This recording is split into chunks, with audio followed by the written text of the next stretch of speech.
Dengan kemajuan yang telah terjadi dalam penegakan hukum selama beberapa dekade terakhir, tidak ada kasus orang hilang yang benar-benar bisa dianggap tidak dapat dipecahkan. Semoga seiring berjalannya waktu dan teknik investigasi semakin maju, sebagian besar kasus ini bisa diselesaikan dan keluarga dari orang-orang yang hilang ini akhirnya bisa mendapatkan kepastian. Nomor 10. Nancy Guthrie yang berusia 84 tahun, ibu dari pembawa acara Today Show Savannah Guthrie, telah hilang selama lebih dari 70 hari setelah diculik dari rumahnya di Tucson, Arizona. Namun, ada harapan bahwa bukti DNA baru yang ditemukan di tempat kejadian perkara akan membantu pihak berwenang membawa para pelaku ke pengadilan. Pada tanggal 31 Januari 2026, Nancy diantar pulang ke rumahnya di Tucson setelah mengunjungi putrinya yang lain, Annie.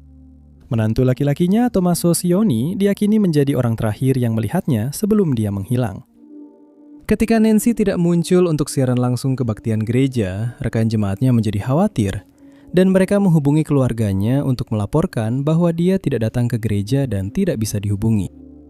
Pada pukul 11 siang, anggota keluarga tiba di rumahnya, tetapi tidak menemukan tanda-tanda keberadaannya. Nancy dilaporkan hilang 1 jam kemudian, dan penyelidikan yang dilakukan justru membuat semua orang yang terlibat semakin khawatir. Semua barang pribadinya ditemukan di dalam rumah, dan dengan cepat menjadi jelas bahwa dia tidak meninggalkan rumah secara sukarela dan bahwa dia telah diculik. Rumah itu disegel sebagai tempat kejadian perkara, dan para penyidik mulai mengumpulkan sebanyak mungkin bukti. Bahan biologis ditemukan di dekat pintu masuk rumah dan telah dianalisis serta dipastikan milik Nancy. Dan ditemukan bahwa kamera bel pintu telah dilepas diduga oleh penculiknya. Dalam beberapa hari berikutnya, beberapa media menerima surat permintaan tebusan dari para penculik. Namun, keabsahan surat-surat tersebut belum dapat dipastikan hingga saat ini. Gambar dan rekaman video seorang pria yang terlihat mengutak-atik kamera keamanan rumah Nancy telah dirilis ke publik. Namun, orang yang terlihat dalam rekaman tersebut belum berhasil diidentifikasi. Seiring berlalunya minggu-minggu, keluarganya semakin cemas menantikan kabar tentang keberadaannya. Dan mereka merilis sebuah pernyataan yang menyatakan bahwa mereka siap berbicara dengan para penculik dan akan membayar uang tebusan sebesar $6 juta. Dalam pernyataan kedua, Savannah menyinggung fakta bahwa mereka telah menerima kabar dari para pelaku dan mereka meminta agar Nancy dibebaskan. Namun, ketika tidak ada tindakan, mereka mengumumkan bahwa hadiah sebesar $1 juta akan diberikan kepada siapapun yang memiliki informasi yang dapat mengarah pada ditemukannya Nancy. Sejak saat itu, perkembangan kasus ini sangat minim, namun diharapkan bukti baru yang ditemukan dapat memberi titik terang baru dalam penyelidikan. Polisi telah menyatakan bahwa mereka menemukan sehelai rambut di lokasi kejadian dan rambut tersebut telah dikirim untuk dianalisis. Dan mudah-mudahan rambut itu milik salah satu penculik. Dan jika DNA mereka sudah ada di dalam basis data, hanya tinggal menunggu waktu sebelum mereka teridentifikasi. Jika ini benar, mereka bisa dilacak, ditangkap, dan diadili, dan mudah-mudahan Nancy bisa kembali ke rumah dengan selamat. Nomor 9. Nicole Winder yang berusia 53 tahun lebih dikenal oleh teman dan keluarganya sebagai Nikki, dan mereka semakin khawatir akan keselamatannya sejak ia menghilang pada Februari 2025. Terakhir kali Nikki terlihat adalah pada tanggal 25 Februari tahun itu, saat dia berada di sekitar blok 19.000 di FM 974 tepat di luar Bryan, Texas. Pada saat itu, dia bekerja sebagai pengasuh untuk seorang lansia dan dia berada di daerah ini untuk menjalankan tugasnya. Setelah menyelesaikan shift kerjanya, dia berjalan keluar dari rumah orang tersebut dan langsung menghilang tanpa jejak. Awalnya diasumsikan bahwa dia sudah pulang untuk hari itu, tetapi 1 jam kemudian, polisi diberitahu tentang perkembangan yang mengkhawatirkan. Mobil Nikki, sebuah truk Chevrolet tahun 2025, ditemukan 2 mil dari rumah kliennya. Dan yang paling mengkhawatirkan, mobil itu telah dibakar. Polisi segera merespons dan menentukan bahwa kebakaran itu bukan disebabkan oleh masalah mekanis, melainkan merupakan tindakan pembakaran yang disengaja. Orang-orang yang tinggal di daerah tersebut diminta untuk memeriksa kamera keamanan mereka kalau mereka merekam pelaku saat beraksi. Mereka diberitahu bahwa insiden tersebut kemungkinan terjadi antara pukul 3 sampai pukul 4:15 sore hari itu. Namun sayangnya, tidak ada petunjuk yang diterima. Segera diduga bahwa nyawa Nikki dalam bahaya dan penyelidikan pun dimulai. Saat itulah pihak berwenang menemukan petunjuk pertama mereka. 2 gambar dari FM 974 dan jalan Jack Creek di dekatnya menunjukkan sebuah kendaraan segala medan sedang dikendarai di daerah tersebut, tetapi pengemudi kendaraan itu belum diidentifikasi. Gambar kedua menunjukkan mobil Nikki sedang dikendarai dan masih belum diketahui apakah dia yang mengemudikan mobil tersebut pada saat itu. Perlu dicatat bahwa pengemudi ATV mungkin tidak terlibat dalam kasus Nikki, tetapi mereka mungkin setidaknya memiliki informasi yang dapat membantu polisi menemukan keberadaannya. Dia belum melapor dan polisi berharap dia akan melihat gambar tersebut dan melaporkan apa yang dia lihat pada hari itu. Langkah selanjutnya adalah memulai pencarian fisik untuk Nikki. Tetapi karena tidak diketahui dari mana dia menghilang, tidak ada yang tahu harus mulai mencari dari mana. Meskipun demikian, beberapa pencarian dilakukan dengan bantuan helikopter, drone, anjing pelacak, dan petugas yang berjalan kaki, tetapi tidak ditemukan tanda-tanda lebih lanjut dari Nikki. Pada tanggal 15 April, saudara laki-laki Nikki yang berusia 50 tahun, Dustin, ditahan dalam kasus lain yang tidak terkait, karena dia memiliki surat perintah penangkapan yang masih berlaku atas namanya. Para penyelidik dengan cepat menegaskan bahwa penangkapannya terjadi sebagai hasil dari penyelidikan terkait keberadaan saudara perempuannya, tetapi dia tidak dianggap sebagai tersangka. Sementara itu, para penyelidik sekali lagi mengimbau kepada masyarakat untuk memberikan informasi jika mereka memiliki sesuatu yang dapat membantu memecahkan kasus Nikki. Dia dianggap hilang dan dalam bahaya, sehingga harus segera ditemukan secepat mungkin. Dia digambarkan memiliki rambut pirang dan mata hijau, dengan tinggi 170 cm dan berat 59 kg. Ketika dia meninggalkan rumah kliennya hari itu, dia mengenakan kaos abu-abu gelap dan celana panjang berwarna merah muda. Beberapa instansi lain telah bergabung dalam pencarian, tetapi hingga saat ini mereka belum berhasil menemukan petunjuk tambahan. Jika Anda melihat Nikki atau tahu di mana dia berada, Anda diminta untuk menghubungi kantor Sheriff Brazos County di 9793 614 900.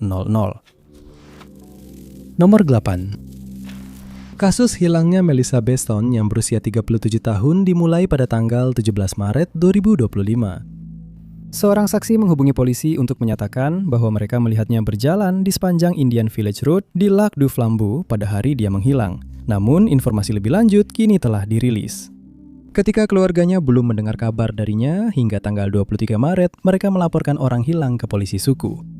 Mereka menyatakan bahwa mereka sangat khawatir dengan keselamatannya, karena biasanya dia selalu berkomunikasi dengan orang-orang terdekatnya, namun mereka tidak mendengar kabar darinya sejak hari dia menghilang. Pencarian dilakukan dan warga di daerah tempat dia menghilang juga telah dimintai keterangan, namun tidak ada yang bisa memberikan informasi tambahan tentang apa yang mungkin terjadi pada Melissa atau kemana dia mungkin pergi. Karena semua petunjuk yang ada sudah buntu, polisi tidak punya pilihan selain menunggu informasi lebih lanjut. Dan pada tanggal 30 Juli, mereka mengumumkan bahwa mereka telah menerima petunjuk baru dari seorang warga yang berada di daerah tersebut pada hari itu. Sementara telah diketahui bahwa Melissa memang berada di Indian Village Road, seorang saksi lain melihat sesuatu yang mengganggu tak lama kemudian. Tak lama setelah berjalan keluar dari jalan itu, dia didatangi oleh 3 pria di sebuah van dan menerima tumpangan dari mereka. Dia terlihat keluar dari van setelah van itu berhenti di sebuah dermaga perahu di Danau Kinoniji. Dan kemudian dia terlihat berjalan ke arah selatan di jalan raya Kabupaten D.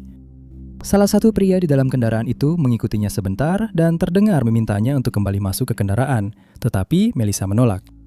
Ketika dia melihat sebuah mobil mendekatinya, dia mengira itu adalah mobil polisi dan pria itu melarikan diri ke area hutan terdekat. Belakangan terungkap bahwa dia ada surat perintah penangkapan aktif atas dirinya dan dia tidak ingin dibawa ke penjara. Dia keluar dari hutan beberapa saat kemudian, dan karena Melissa sudah tidak ada di area itu, dia mengira Melissa telah dijemput oleh polisi. Pengemudi lain yang mendekatinya kemudian berhasil dilacak dan dimintai keterangan. Dia melaporkan bahwa Melissa tampak gelisah saat dia berbicara dengannya, dan ketika dia menanyakan apakah Melissa membutuhkan tumpangan, Melissa menolak tawarannya. Dia meninggalkan area tersebut ke arah utara, dan terakhir kali melihat Melissa berjalan ke arah selatan. Karena ini sekarang menjadi tempat terakhir Melissa terlihat, beberapa pencarian tambahan telah dilakukan di dekat dermaga perahu Danau Kinoniki. Namun tidak ada lagi yang ditemukan dan keberadaan Melissa tetap tidak diketahui. Pencarian dilakukan dengan berjalan kaki serta menggunakan drone dan anjing pelacak. Namun anjing-anjing itu tidak berhasil mendeteksi jejak baunya. Karena tidak ada informasi baru yang muncul, para penyelidik sekarang mengandalkan masyarakat untuk memberikan informasi jika mereka mengetahui sesuatu. Dan hadiah hingga $25.000 ditawarkan untuk informasi yang dapat membantu memecahkan kasusnya. Melissa digambarkan memiliki rambut coklat dan mata coklat. Dia memiliki tinggi badan 5 kaki 7 inci dan bertubuh sedang. Dia dapat dikenali dari beberapa tato di lengan, kaki, dan lehernya. Dan terakhir terlihat mengenakan kaos tanpa lengan hitam sweatshirt abu-abu, dan celana olahraga merah. Jika Anda atau siapapun yang Anda kenal memiliki informasi yang dapat membantu polisi, Anda diminta untuk menghubungi Departemen Kepolisian Suku Lac du Flambeau di 7155 88 7717 atau kantor Syarif Kabupaten Vilas. Nomornya 7154 794441. Nomor 7. Menurut informasi baru yang telah dirilis dalam kasus hilangnya pengacara berusia 57 tahun Randall Spivey dan Brandon Billmeyer yang berusia 33 tahun, FBI sekarang telah bergabung dalam penyelidikan dan berharap beberapa jawaban akhirnya akan ditemukan. Randall dan Brandon, yang merupakan paman dan keponakan, dilaporkan hilang pada tanggal 19 Desember 2025 setelah mereka tidak kembali pulang dari perjalanan memancing. Malam itu, setelah mereka makan malam, kedua pria tersebut berangkat ke Teluk Meksiko dengan menaiki kapal sepanjang 42 kaki bernama Unstoppable. Pada suatu saat, diduga salah satu dari mereka terjatuh ke laut.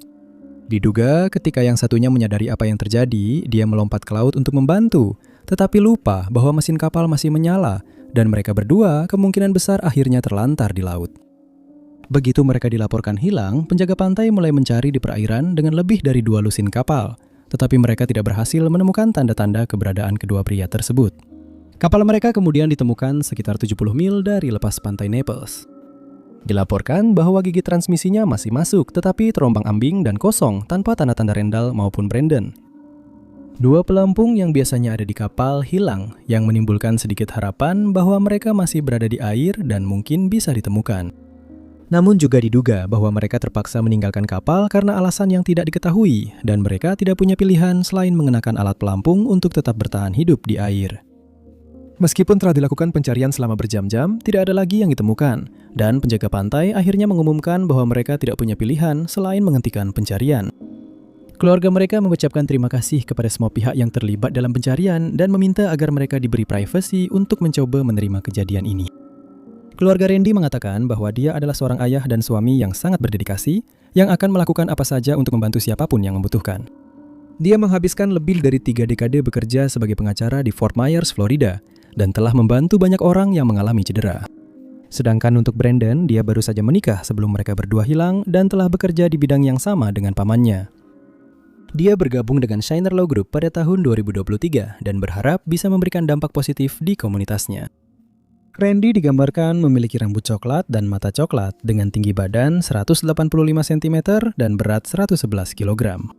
Dia terakhir kali terlihat mengenakan celana panjang kaki dan kemeja berwarna gelap.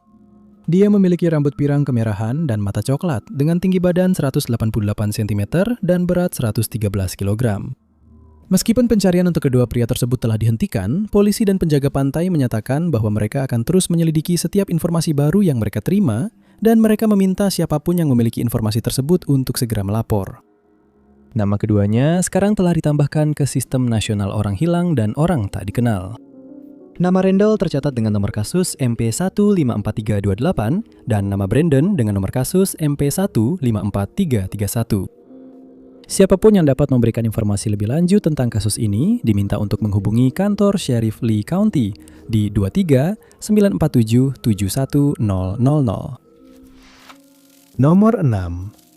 Merupakan fakta yang menyedihkan bahwa banyak orang yang dilaporkan hilang setiap tahun telah mengalami masalah kesehatan mental sebelum mereka menghilang. Hal ini juga terjadi pada Amy Hilliard yang berusia 52 tahun yang tidak pernah terlihat atau terdengar kabarnya sejak Maret 2026. Sebelumnya, polisi tidak mengetahui bahwa Amy telah berjuang melawan depresi. Dan meskipun detail baru ini membawa aspek lain pada kasusnya, belum dapat dipastikan apakah kondisi pikirannya ada hubungannya dengan hilangnya dia. Amy adalah salah satu pemilik kedai kopi Farley di San Francisco. Ini adalah waralaba populer yang juga memiliki cabang di Oakland dan San Francisco. Dan menurut semua laporan, bisnisnya berjalan dengan baik. Ketika serangkaian peristiwa yang tidak menyenangkan mulai memengaruhi kesejahteraan Amy, dia jatuh ke dalam kondisi depresi. Menurut keluarganya, Chris, seorang teman dekat Amy, meninggal dunia. Dan tak lama setelah itu, salah satu anjing keluarga mereka juga meninggal.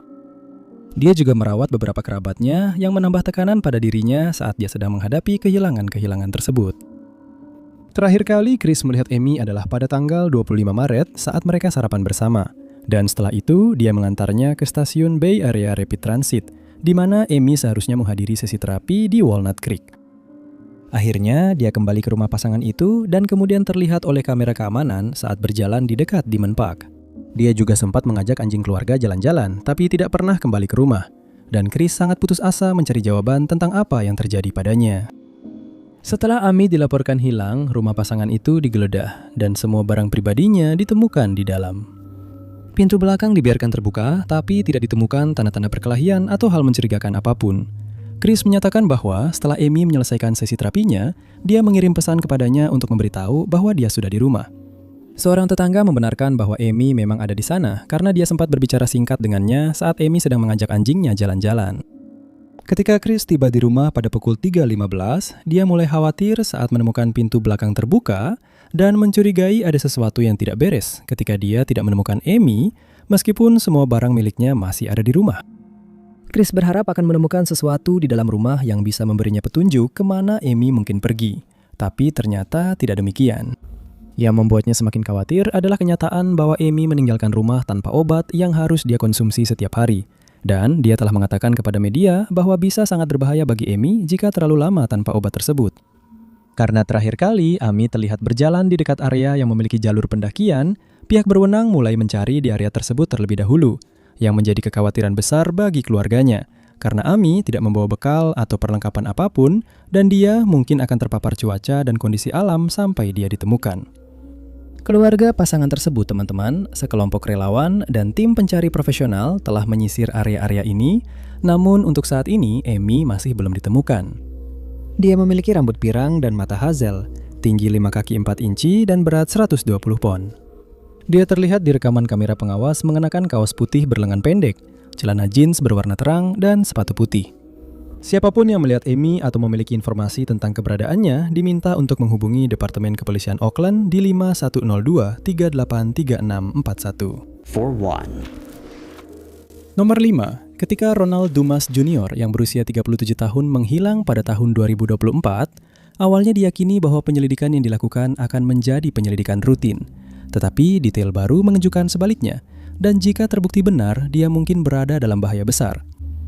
Pada saat menghilang, Ronald bekerja sebagai agen properti di Huntsville, Alabama, dan merupakan ayah dari 3 anak. Setelah dia menghilang, keluarganya memberitahu polisi bahwa dia tidak akan pernah begitu saja meninggalkan keluarganya, dan mereka tidak bisa memikirkan alasan mengapa dia tiba-tiba menghilang. Pada tanggal 15 Desember 2024, Ronald pergi ke rumah ibu dari anaknya dan tiba di sana sekitar pukul 8 malam. Dia telah menghabiskan akhir pekan bersama putranya seperti biasa, dan dia mengantarkan anak itu kembali kepadanya seperti yang biasa dia lakukan setiap minggu. Lebih dari 2 jam kemudian, pada pukul 10.15 malam, dia terlihat membeli barang di toko minuman keras Mid City di Huntsville. Dan para saksi kemudian memberitahu polisi bahwa dia bersama 2 wanita yang tidak mereka kenal. Hal ini juga dikonfirmasi oleh kamera keamanan di dalam toko. Ketiganya menghabiskan waktu sebentar di dalam toko sebelum pergi, dan Ronald belum menghubungi siapapun yang dia kenal sejak malam itu. Pada saat itu, tidak ada yang mencurigai ada sesuatu yang salah, tetapi keesokan harinya, semuanya berubah dengan cepat. Mobil Ronald, sebuah Hyundai Palisade tahun 2021, ditemukan ditinggalkan di Camden, Tennessee, dekat penanda 133 di Interstate 40. Ketika dia masih belum pulang ke rumah hingga tanggal 24 Desember, keluarganya memutuskan untuk melaporkan orang hilang, dan mereka khawatir dia mungkin tidak akan bersama mereka pada hari Natal. Seperti biasanya, penyelidikan atas hilangnya dia dimulai dengan pelacakan ponsel miliknya. Ponsel itu ditemukan berada di daerah Memphis, Tennessee, tetapi tidak ada yang bisa memberikan penjelasan mengapa ponsel itu ada di sana. Hal ini menimbulkan kecurigaan di antara para penyelidik, dan polisi mengumumkan bahwa mereka percaya Ronald telah diculik. Dengan sangat cepat, sekelompok tersangka berhasil diidentifikasi dan diumumkan bahwa polisi sedang mencari Torre McLaurin yang berusia 33 tahun, Kiara Clark yang berusia 27 tahun, Carissa Cash yang berusia 33 tahun, Quinterius White yang berusia 32 tahun, dan Sabrina Chambers yang berusia 27 tahun. Tuduhan yang dikenakan kepada kelompok tersebut meliputi penculikan tingkat pertama, konspirasi untuk melakukan penculikan, dan penadahan. Clark dan White juga berhasil dilacak dan ditangkap pada tanggal 8 April 2025 dan ditahan tanpa jaminan. Pada sidang tersebut terungkap bahwa Chambers dan seorang wanita bernama Kalisha McKinney sedang bekerja sebagai pekerja seks jalanan malam itu, Dan merekalah dua wanita yang terlihat bersama Ronald di toko minuman keras. Kalisa telah meninggal dunia dan Sabrina Chambers telah hilang selama beberapa waktu. Ponsel Ronald kemudian ditemukan di rumahnya dan keberadaannya masih belum diketahui. Juga ditemukan bahwa White dan Clark telah membicarakan $7.000 yang mereka tahu ada di rekening bank Ronald pada saat ia menghilang. Pesan-pesan yang ditemukan antara Clark dan White menunjukkan bahwa penculikan itu telah direncanakan jauh-jauh hari dan mereka berniat mencuri uang dari Ronald. Sisa kelompok tersebut masih melarikan diri dari pihak berwenang, namun kemungkinan hanya tinggal menunggu waktu sebelum mereka ditemukan dan ditangkap. Hadiah $10.000 sekarang ditawarkan untuk informasi tentang keberadaan Robert, dan keluarganya telah memberikan deskripsi ini kepada polisi. Dia memiliki rambut hitam dan mata coklat, tinggi badan 5 kaki 5 inci, dan berat 165 pon. Dalam rekaman kamera pengawas dari toko minuman keras, dia terlihat mengenakan kemeja lengan panjang kotak-kotak merah dan hitam. Siapapun yang mengetahui keberadaan Robert dapat menghubungi polisi Huntsville di 256-254-4240. Namanya Robert dan nomor kasusnya MP135496. Nomor 4. Banyak penyelidikan orang hilang berakhir ketika dipastikan bahwa mereka entah bagaimana berakhir di perairan, biasanya setelah kendaraan mereka ditemukan di danau atau sungai. Dalam sebagian besar kasus tersebut, mereka telah hilang selama berbulan-bulan atau bahkan bertahun-tahun, dan biasanya baru ditemukan berkat kerja keras polisi dan penggunaan teknologi canggih. Namun dalam kasus Daniel Scott Emerson, seorang pria berusia 64 tahun yang dikenal oleh teman dan keluarganya sebagai Scott, penemuan serupa terjadi, tetapi hal itu tidak membuat polisi semakin dekat untuk menemukannya. Scott terakhir kali terlihat pada tanggal 3 Maret 2026, dan sejak hari itu, dia tidak pernah lagi berkomunikasi dengan keluarganya. Saksi mata melaporkan melihatnya di dekat Fairmont dan Lakeview Avenue sekitar 12.30 dini hari itu. Dan ketika dia tidak dapat ditemukan hingga tanggal 5, keluarganya melaporkannya sebagai orang hilang. Ketika berita tentang hilangnya dia tersebar, beberapa saksi muncul dengan informasi yang mengkhawatirkan. Mereka melaporkan bahwa mereka melihat sebuah truk yang mirip dengan milik Scott melaju di atas es di Danau Chautauqua pada tanggal 3 Maret, hari terakhir dia terlihat oleh siapapun. Dengan informasi ini, diputuskan bahwa danau tersebut harus dicari, dan tim penyelam polisi menggunakan teknologi sonar bawah air untuk menemukannya. Kendaraan tersebut ditemukan di perairan dangkal antara pilar 3 dan 4 dekat Veterans Memorial Bridge pada tanggal 16 Maret.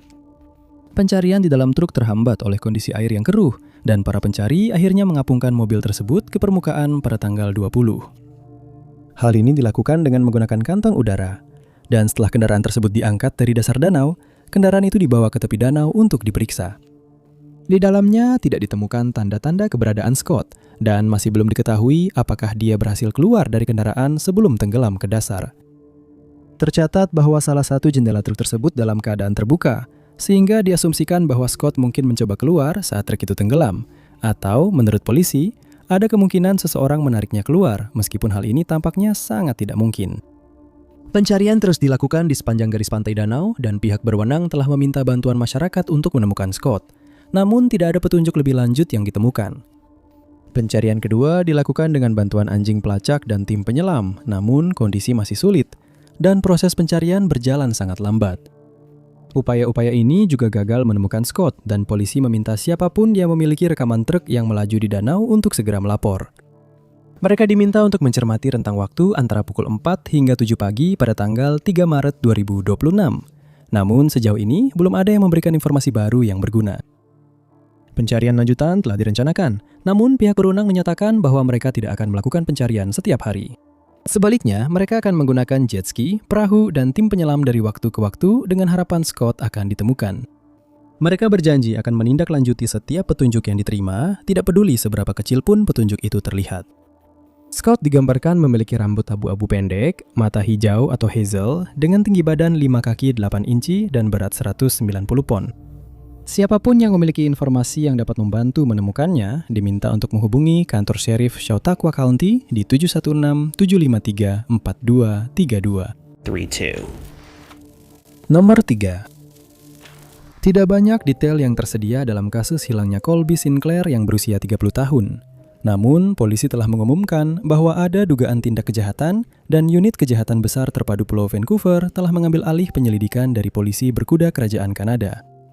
Terakhir kali seseorang melihat Colby adalah pada tanggal 8 Maret 2025. Setelah itu, keluarganya mulai khawatir ketika mereka tidak mendengar kabar darinya dan tidak dapat menghubunginya. Perilaku seperti ini dikatakan sangat tidak biasa bagi Colby. Dan ketika mereka masih belum mendengar kabar darinya, hingga tanggal 22 Maret, mereka menghubungi polisi berkuda kerajaan Kanada untuk melaporkan orang hilang. Pada tanggal 20 Mei tahun itu, VIMCO menggeledah 2 properti setelah surat perintah penggeledahan dikeluarkan.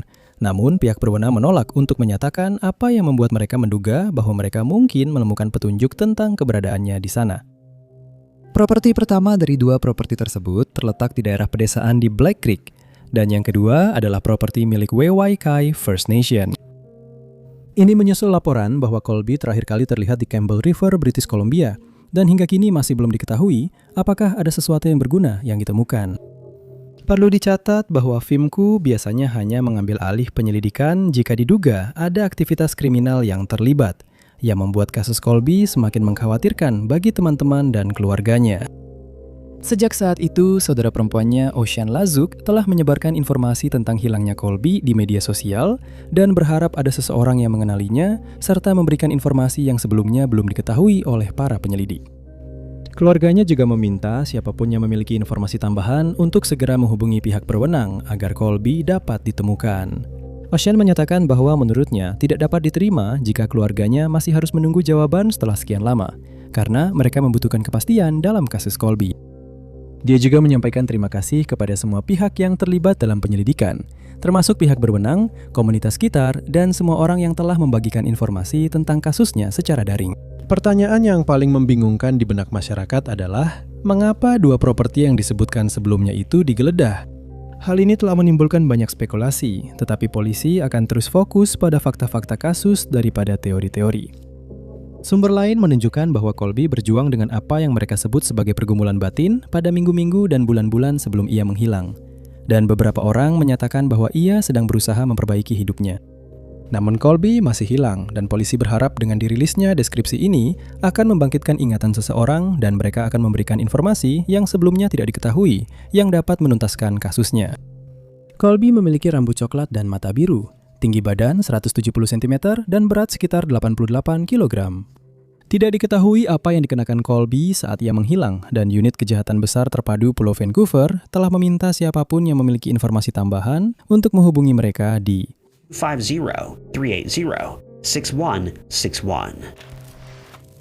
Nomor 2. Banyak kasus orang hilang yang masih belum terpecahkan di seluruh dunia melibatkan orang-orang yang menghilang saat mereka sedang berada di luar ruangan, biasanya di jalur pendakian di Taman Nasional.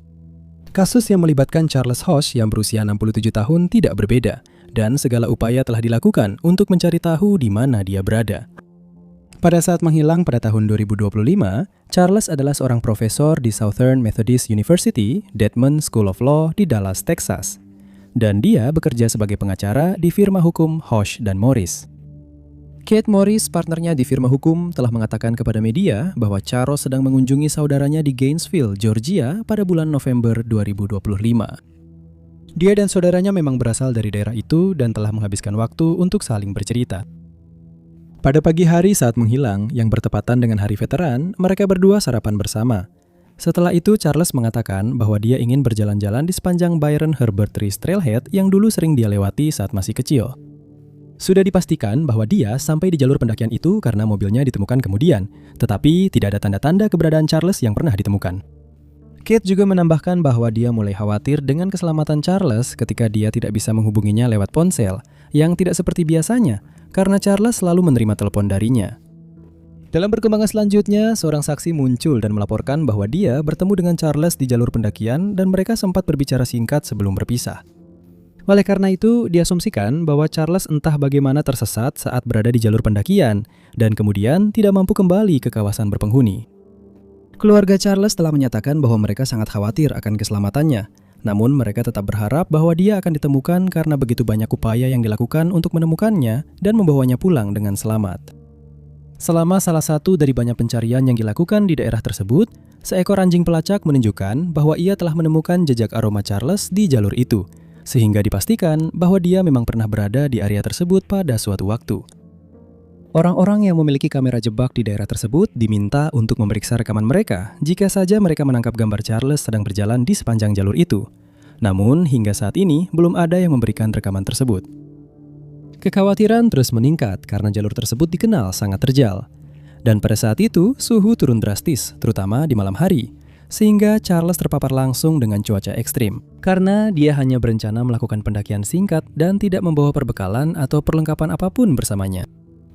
Pencarian lebih lanjut dilakukan dari matahari terbit hingga terbenam, namun tetap saja tidak ada tanda-tanda Charles yang ditemukan. Keluarganya telah membuat sebuah situs web bernama bringcharleshome.com, di mana masyarakat dapat mengakses informasi tentang hilangnya Charles. Gua-gua di daerah tersebut telah diperiksa jika Charles mencari pelindungan di sana, dan para relawan telah memfokuskan pencarian di area berbatu di jalur itu jika ia terjatuh dan mengalami cedera. Upaya juga telah dilakukan untuk menemukan ponsel Charles, tetapi diyakini baterainya sudah habis saat ia sampai di jalur tersebut. Halaman GoFundMe juga telah dibuat untuk mengumpulkan dana bagi pencarian di masa depan, dan total $80.000 telah terkumpul sejauh ini. Anda dapat menemukan tautannya di bawah ini.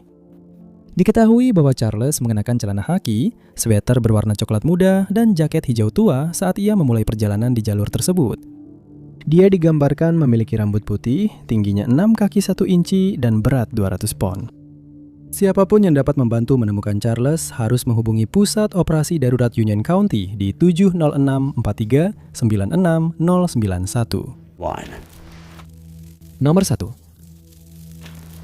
Informasi baru telah muncul setelah hilangnya William Neil McCaslin, seorang pensiunan Mayor Jenderal Angkatan Udara berusia 68 tahun yang mengawasi Pangkalan Angkatan Udara Wright-Patterson yang terletak di Ohio, dan yang sering disebut oleh para ahli teori konspirasi, UFO.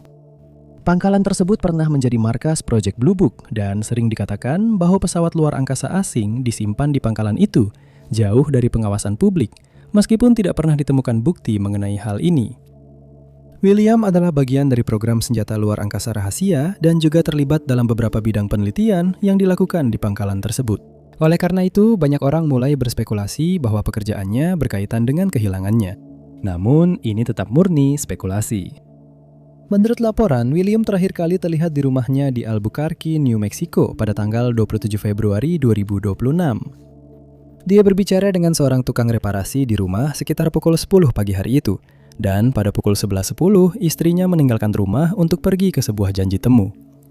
Dia kembali ke rumah pada pukul 12.04 siang, tetapi terkejut saat mengetahui bahwa William tidak ada di sana. Di dalam rumah, dia menemukan kacamata dan perangkat yang biasa dipakai William, dan mencatat bahwa sebuah kemeja hijau lengan panjang berkancing, sepasang sepatu bot hiking, dompetnya, serta senjatanya beserta sarung kulitnya tidak ada. Selama pencarian awal yang dilakukan pada tanggal 7 Maret, sebuah sweatshirt abu-abu Angkatan Udara Amerika Serikat ditemukan hanya 1 mil dari rumah William. Tidak ada hal mencurigakan yang ditemukan pada kaos tersebut yang sekarang telah dikirim ke laboratorium untuk dianalisis, dan belum dipastikan apakah itu milik William atau bukan. Lebih dari 700 rumah telah didatangi oleh para penyelidik sejak William menghilang, dan mereka meminta siapapun yang memiliki rekaman CCTV yang menunjukkan pergerakan terakhirnya untuk melapor. Namun hingga saat ini belum ada yang memberikan rekaman tersebut. Kantor Sheriff Kabupaten Bernalillo telah menanggapi klaim bahwa pekerjaan William entah bagaimana terkait dengan hilangnya dirinya dan telah memperingatkan masyarakat untuk tidak menyebarkan informasi palsu karena hal itu dapat menghambat penyelidikan daripada membantunya. Meskipun demikian, beberapa media berita telah mengaitkan kasusnya dengan beberapa pakar Amerika Serikat di bidang luar angkasa, nuklir, dan pertahanan tingkat lanjut yang secara misterius menghilang dalam beberapa tahun terakhir. Yang mengejutkan, terungkap bahwa istri William, Susan Milkerson, membuat komentar aneh saat berbicara dengan operator 911. 3 jam setelah dia menghilang, dia menelpon saluran darurat dan menyatakan bahwa dia memiliki alasan untuk percaya bahwa suaminya telah meninggalkan rumah dan berniat untuk tidak pernah ditemukan. Dia menjelaskan bahwa dia percaya hal itu karena suaminya mematikan ponselnya dan meninggalkannya di rumah sebelum menghilang. Namun, dia tidak menjelaskan mengapa suaminya mungkin memilih untuk tidak ditemukan. Tetapi dia menambahkan bahwa dia tidak menduga adanya tindakan kriminal dalam kasus ini. Anehnya, beberapa orang menyatakan bahwa William menderita demensia dan bahwa Susan menerima telepon yang mengkhawatirkan tentang kasus ini pada suatu saat, tetapi dia membantah rumor tersebut dalam pernyataan pers. Jika Anda atau siapapun yang Anda kenal memiliki informasi tentang keberadaan William, Anda diminta untuk menghubungi kantor Sheriff Kabupaten Bernalillo, unit orang hilang, 05-468-7070. Tips juga dapat dikirimkan melalui pesan teks ke nomor 847411. Terima kasih banyak sudah menonton. Jika kalian suka video ini, jangan lupa tekan tombol like. Juga jangan lupa untuk subscribe dan klik lonceng notifikasi agar terus mengikuti semua unggahan kami berikutnya. Nama saya Top 5 Unknowns dan sampai jumpa di video berikutnya.